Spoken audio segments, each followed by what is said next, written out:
only started flying a couple of years ago, and it really was doing that to find something that could help me restore happiness after the grief of losing my dad. And flying from the very first flight completely lit me up. I mean, I just could not wait to get back in the air. I felt like it changed me. And I had a really strong feeling that if this has been able to do so much good for me, there's got to be a way to use this to do good for somebody else. And so I didn't know that such a thing existed, but I just started Googling aviation charities and discovered Angel Flight West. And that's how I was introduced. What Angel Flight is and what they do is Angel Flight West is an organization that started 40 years ago. It was literally a handful of guys in a hangar in Santa Monica, California that would fly together to get a $100 hamburger. And they somehow in that friendship thought, we're doing this flying and we're having a good time, but maybe there's some good that we can do with it. And that led to the idea of, maybe there's people that are traveling for medical care where we could save them the time and the expense of travel. Mm-hmm. And that's where it started. And now Angel Flight West and the sister organizations that operate across the country, I'll focus on Angel Flight West because that's the one I know the data for, but we just completed our 100,000th flight this year. Wow. We've got 2,000 pilot volunteers servicing the 13 Western states. And what we do is we do non-emergency medical transportation for free. A really great example of that was my very first flight. A young man whose name is Bradley. Bradley was 15 years old when he was diagnosed with Hodgkin's lymphoma. His mom was a single mom, and they lived 5 hours from the children's hospital. And so if you can imagine the position that puts her in is she's now driving 3 days a week to get her child to get the care that he needs at the children's hospital, which means that she was leaving at 2 or 3 o'clock in the morning, leaving the other two kids at home to fend for themselves, driving to get the care that he needed and driving back. Well, she's going to be exhausted. He's not recovering the way that he could because of that. Mm-hmm. They burned through 3 cars, so it was devastating the family at every level. And then they were introduced to Angel Flight West through a social worker. My flight with Bradley was 1 hour and 15 minutes.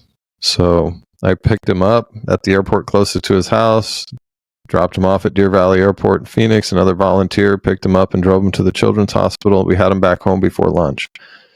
And none of that cost the family anything. So it's life-changing logistically for families. It's life-changing financially for families. And it provides a degree of hope that I think is the greatest asset of Angel Flight West, is the hope that you can provide for people. So we do flights for non-emergency medical. We also can do flights for family members or caregivers. So if you have a loved one who's receiving care far from home and it's difficult to travel back and forth to be with them, we can fly that family member, that caregiver as well. We do free flights for active duty and military veterans. So, Adam, you don't even have to be a pilot. You can get free flights. Yay! Yay! We do in the summertime. I think every one of our pilots' favorite flights is, and this is really impactful, is we do camps for kids who have life-ending or life-altering conditions. And one of the really, in fact, I had a chance just a few days ago to speak to a flying club in Phoenix, and there's a man there. His name is Richard, and he's 87 years old now, but he came up to me afterwards and he says, I used to be an Angel Flight pilot. And he goes, I want to tell you about the impact that had on me. And he'd been an airline pilot. He'd been in the military, tens of thousands, if not hundreds of thousands of hours flying. And these summer camps for kids, he said, we picked up this little girl who had been burned. She was missing all of her fingers and she didn't have eyelids. And when we got into the plane, she she was thrilled, but then she started getting sleepy and she started nodding off. And he said that she wore contacts, and she asked if he would grab the contact case because she wanted to take a nap. And I just watched as the tears rolled down this guy's face of watching this little girl missing her fingers, changing her contact. And he said, of all the flying that I ever did, he goes, flying those kids so that they could meet another kid who was burned and looked like them, who was feeling like they were feeling. He goes, that was my favorite kind of flying. It's like, I'll never forget those. So we raise money to pay for the camps, and then we provide transportation to the camps. We do missions for victims of domestic violence and abuse, so we can fly them up to 1,000 miles away from whoever's hurting them. We do flights in support of other nonprofit organizations, blood and tissue donations, other disaster relief missions. So, with a small plane, if we don't have to deal with hurricanes in Arizona, but if a hurricane rolls through Florida, it may not be possible to get a jumbo jet into the airport to deliver food and water.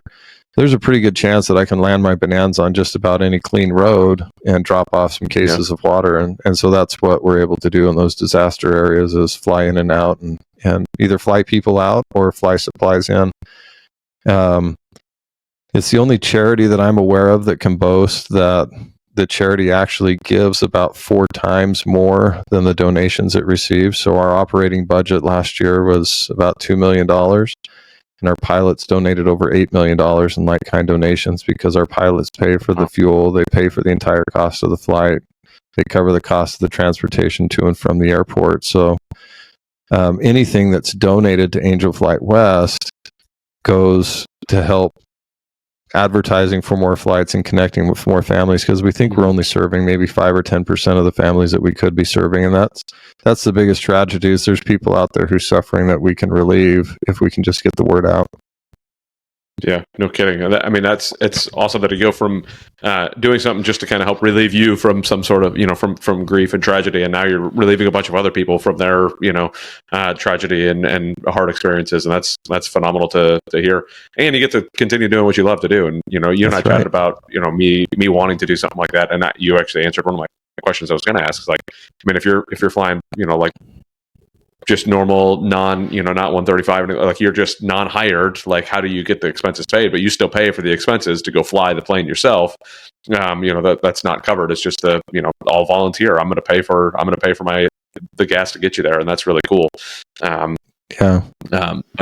I as you were talking about that, I've been wanting to buy my own plane, and potentially even maybe partner with somebody to buy a plane and have it here at my local airport, and create like a club around it or something. And I'd love to make something like that a part of the club. Like, hey, it's a requirement that you help fly with Angel Flight to be a part of the club. And just I think we'd get the right kind of people joining, and the right kind of people that are going to be caring for the plane the way we want them to. And I think that's really cool. Is that something that is that something that you've ever heard of before, like somebody making a club that's a requirement to be a part of Angel Flight?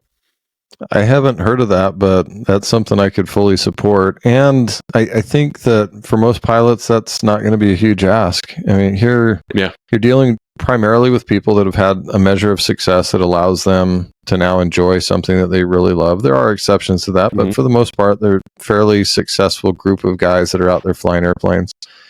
And at least in my experience, they're very giving. Not all of them fly for Angel Flight, but there's charities that do, fly pets. There's charities that do, just blood and tissue stuff. There's another charity that I fly with that we fly doctors down to Mexico and do free clinics for people in need down there, free medical clinics. So, my passion, something I love to do is Angel Flight West, but I think anytime that you can combine something that you're passionate about that brings you joy, like flying does for me, with providing a service for someone else, it's going to be a good combination no matter what.